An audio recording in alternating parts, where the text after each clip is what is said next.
Welcome back to How to Be a Better DM, the official podcast of Monsters.rent. I'm Justin Lewis. And I'm Tanner Wayland. And we are here to help you tell better stories for yourself and your players as you dungeon master sessions of D&D, Dungeons & Dragons. We'd like to give you some quick announcements. We actually have one before the show, and then after the show, if you want to stick around, we have some more announcements then as well. But first, let's talk about this. Tired of being alone? Are you tired of not having any of your players understand you? Are you tired of never truly belonging? Well, you're in luck. All you need to do is join the Guild. The Guild is a unique and exclusive experience that is only open to Dungeon Masters. It is a full community focused on helping ease your DMing burdens. Want to meet other DMs? Join the Guild. Want to discuss your homebrew ideas with people who would appreciate it instead of just telling your cat? Join the Guild. Want to find a place where all your wildest dreams will come true? Join the Guild. Go to monsters.rent/guild and sign up today for free. Wait, that can't be right. Chuck, can you check this again? Is this supposed to be... What? Oh, they're serious? It's free? Oh, okay. All right. Yes, go to monsters.rent/guild and sign up today for free, even though they are crazy for giving this away for free. Common side effects may include burping, sneezing, laughing, breathing, hearing, listening, tasting, farting, critting, sarcasm, and in extreme cases, explosive diarrhea. Awesome. With that out of the way, we can get into today's show. Hello, adventurer, and welcome to How to Be a Better DM. Before we get into the show, let's start with today's warm-up. Tanner, my co-host, friend, and ally. Yep. I have a warm-up for you. Okay, go ahead.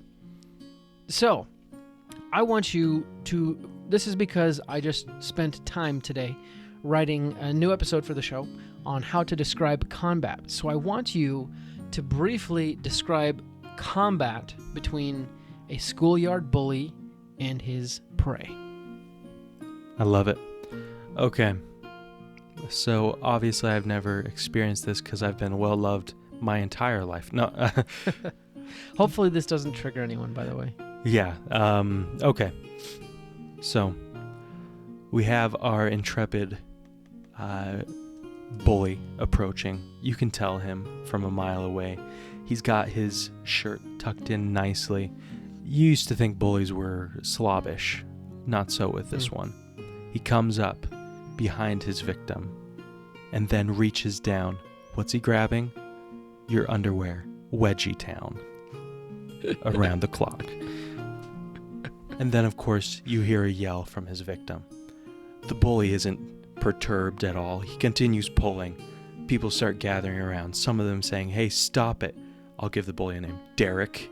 Stop it, Derek. And so he, of course, Derek isn't going to listen to them. He's decided to be a bully. So he continues to pull. Oh my goodness, what's that? Ripping. The underwear's ripping. And then it just completely gets destroyed. His victim falls to the ground, feeling a mix of shame and fight. He gets up, swinging his fisticuffs all over. It's just a swarm of fists. The bully, unperturbed once again. He puts up an arm, blocks one blow.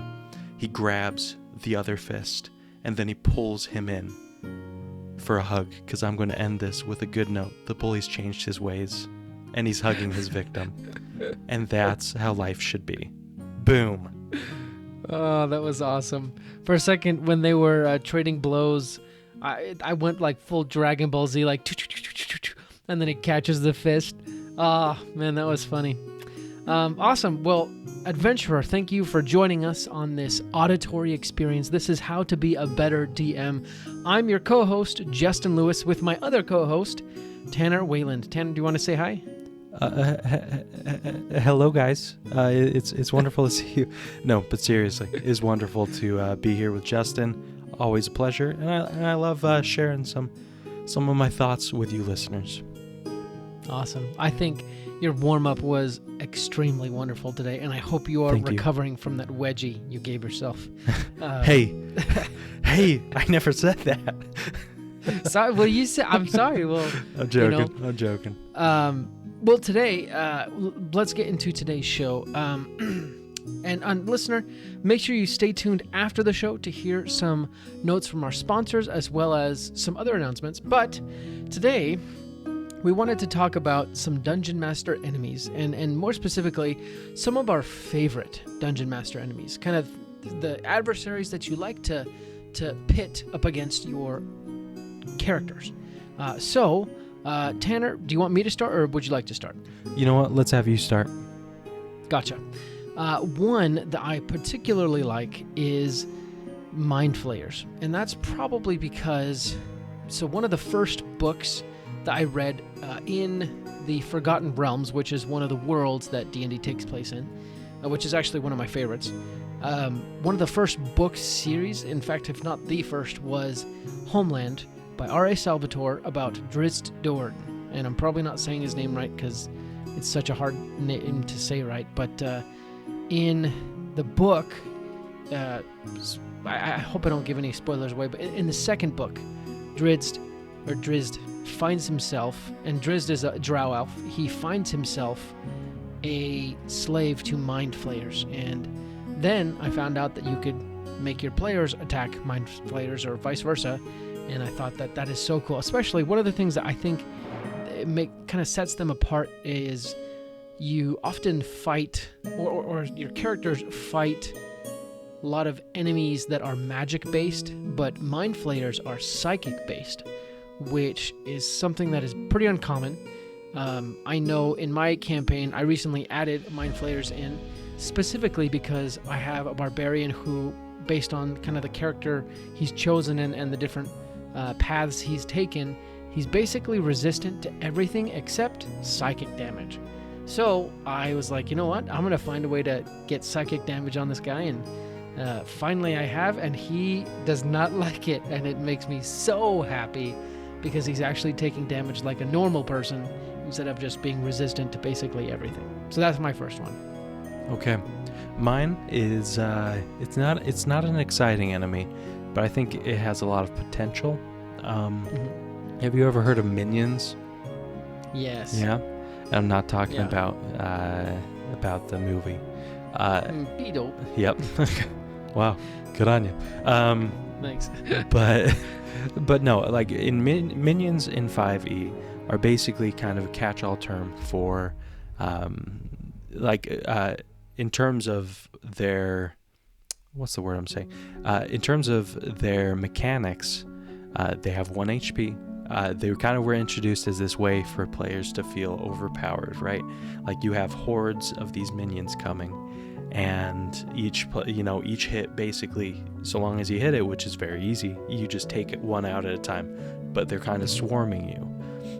So I have mixed feelings about them, and that's why I kind of love them as an idea. Is first off, it gives your players a chance to feel very powerful. Especially, and that's sometimes useful, but on the other hand, it can be kind of a slog, if it's just like, oh, your players, and essentially it's them just burning through the turns, and so I had some thoughts when we were thinking about this topic. I was like, okay, how can you make minions interesting? I think when someone is alone, I think that is a wonderful opportunity to do that, just to have them basically swarmed by, like, it could be townsfolk, right? I think that would be a great opportunity to be like, oh, this is a minion, Yeah. And then have them kind of swarm this one player, with this one player's character, and then that player can kind of have to deal with the consequences of just mowing down all these townsfolk, right? Which is a great character point, right? Where it's like, oh my goodness, this guy, because I'm assuming that most often they're not just like plain evil. This person, in defense or with whatever, has just mowed down all these people, and that really sucks for them in the aftermath to have to notice that, right? But yeah, I don't know. Have you had any thoughts while I've been talking? Like, how do you think that they could be less of a slog and more of a thematic element? I feel like with minions, maybe part of them should be kind of a slog. Like, did you ever play those kind of arcade games where, like, the one I'm thinking of is like Teenage Mutant Ninja Turtles, where it's like you walk side to side, but you can kind of go forward and back a little bit. Mm-hmm. And you know, you jump and you hit the ninjas and then you kill them. I feel like that's the kind of the purpose of the minions is you're supposed to fight like thousands of them, essentially.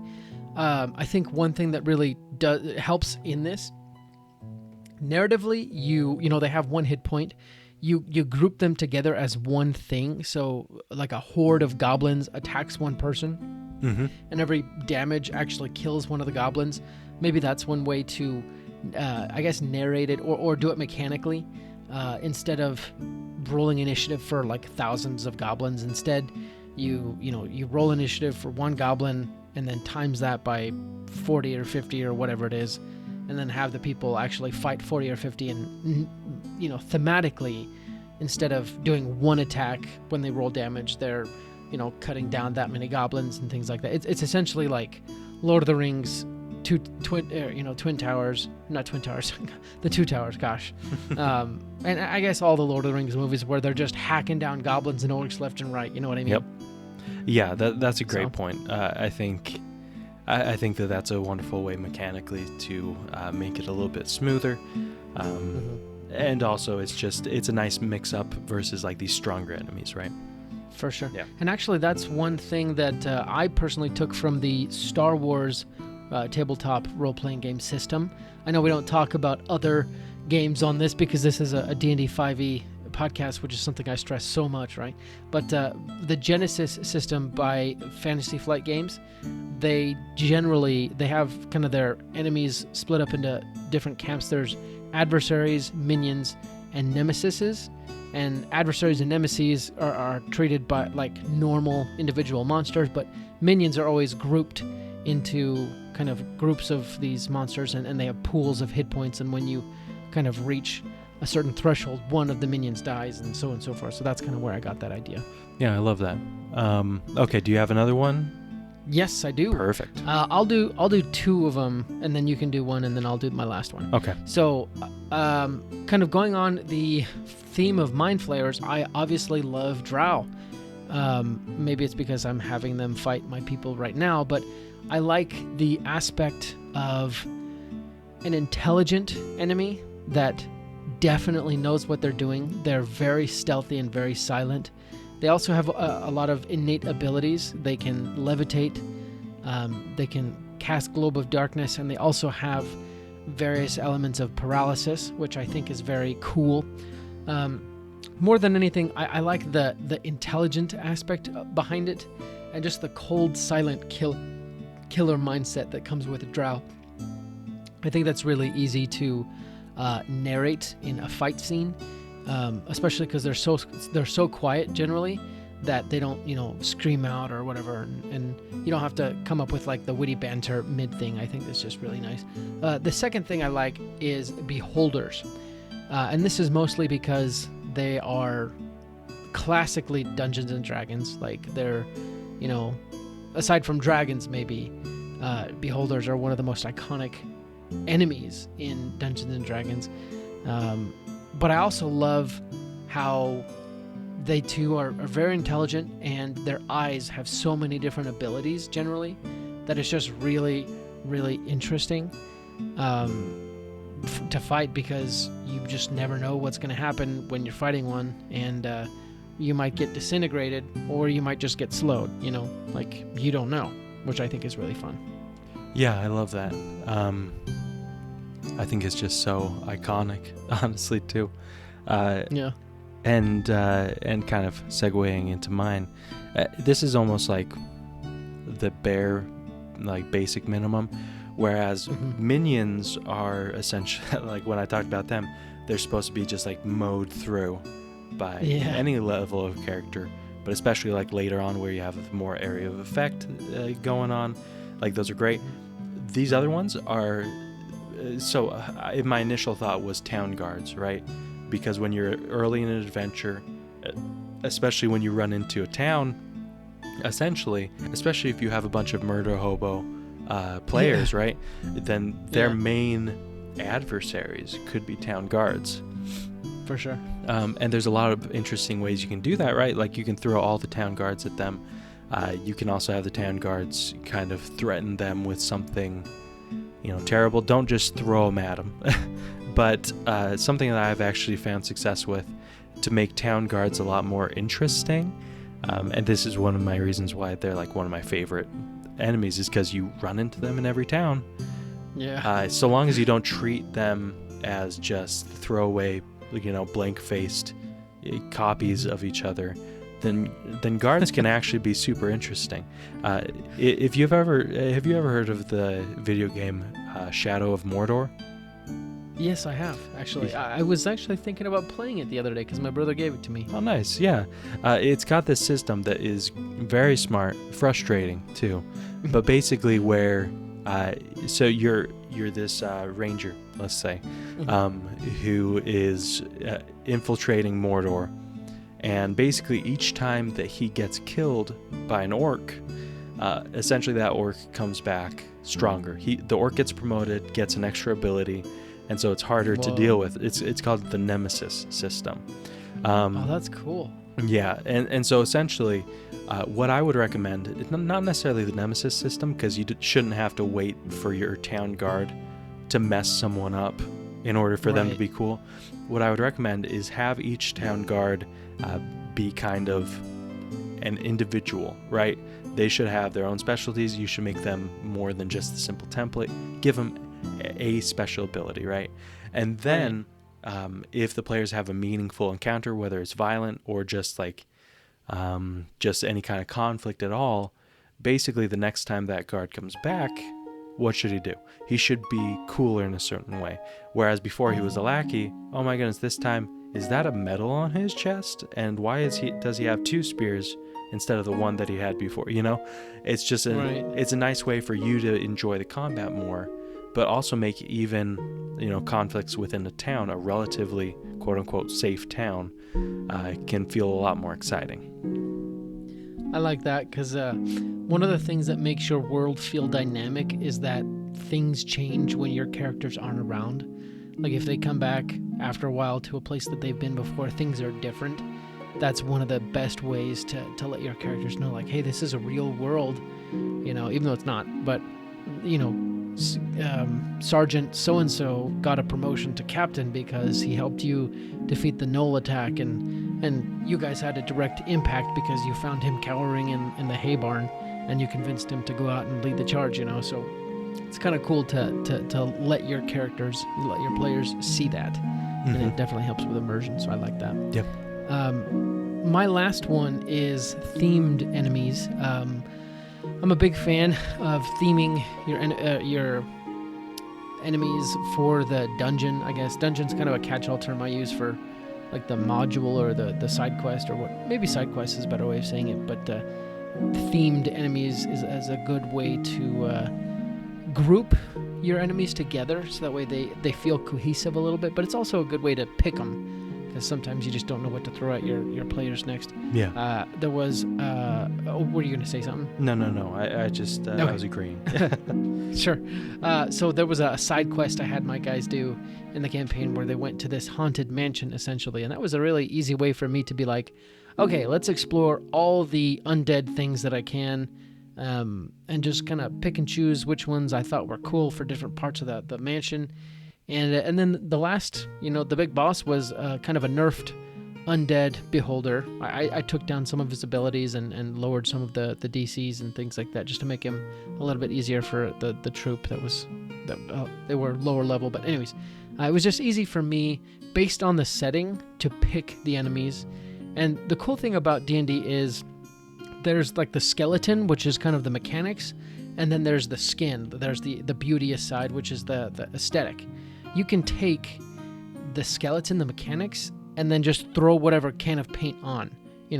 People see this all the time in like Fortnite where you get different skins, but essentially you're the same person. You don't have any extra abilities. You can take any character and any adversary, peel the paint off and throw on a fresh coat of paint essentially. And instead of a drow, you have a futuristic warrior from the future who shoots poison darts from like a laser gun or something. You don't change the mechanics, but it's the same thing, but it's different, Yeah, I really like that too. And something just to point out from what you said, you took a common template for an enemy and you tweaked it according to the situation, right? Exactly. And that's what is nice, because specifically if you like me find yourself starting a lot more adventures than you do like getting to higher levels, you might be like, oh my goodness, this beholder is a little too tough for them, or oh, this lich, I'll probably never run a party through this, right? Right. Feel free to just take whatever enemy, any at all, and tweak them for your needs, right? That could be turning a super powerful enemy, like weakening it down to where it makes sense that it's in your low-leveled adventure. On the other hand, like I was mentioning with the guards or the minions, you can always take a simple enemy, one that you'd expect to meet, not in the end game crazy dungeon or whatever, but instead like in an everyday town, and be like, oh my goodness, this captain of the guard is like beefy. If my guy starts messing with the town folk, like this is actually gonna be an interesting fight, right? Right, exactly. Well, that's all the ones that I've listed. Those are some of my favorite Dungeon Master enemies. Anything you'd like to add, Tanner, before we close up? No, honestly, I think that enemies are great, and aside from their mechanics, I think that you should really try and flesh out their backgrounds and why they are part of the adventure and what effects they have, and then you'll have a great campaign. For sure. Well, thank you, listener, adventurer, for listening to today's show. We appreciate you and the support you give us. Make sure you leave us a rating and review so we can share this show with people who definitely need it, because the hobby is there for people who need it and for people who want it. Like I said, stay tuned after this for some important announcements from us, as well as some of our awesome sponsors. But Tanner, thanks for joining me on today's show. Of course. Any last words for the listener? Not for you. Any last words? Any last words? No, honestly, you guys are all great. Thank you again for listening. Love ya. All right. Well, listener, we will see you next time for another great show of How to Be a Better DM. But until then, let's roll initiative. Thank you for listening to today's show. We really appreciate your support and your patronage. We have a few more announcements to go over. First, did you ever fall in love with the library as a kid? It was a place where you could experience 1,000 stories without having to buy 1,000 books. That is what Monsters.rent can do for your D&D campaign. You can rent and swap out as many quality miniature monsters and creatures for your D&D party as you could ever want, without having to buy them. You can rescue villagers from a kobold camp, or lead your party through the fighting forest, or many more adventures. We're coming out with new bundles all the time. Just sign up for our subscription to get access to your own personal library of minis. Go to monsters.rent to find out more. That's the website. monsters.rent. Get your library pass to a world of minis today. we also wanted to let you know that today's episode is sponsored by Stardust and Dragons. I'm going to let one of the cast of Stardust and Dragons, Christian Hatcher, and his crew tell you a little bit more about it. This August, a new adventure podcast is coming to a platform near you, filled with action. You one of the two of them. We can't keep taking hits like that. Drama. Everything that she's been doing, everything she's going to do, finally sets in. And Stardust. Help! Help! Someone, please! Find out more about this epic odyssey at stardustanddragons.com, where adventure awaits in the stars. That's all the announcements we have today. Again, thank you so much for everything you do for us. You make this show possible. Like we said before, we'll be back next week with another great episode, and until then, let's go ahead and roll initiative.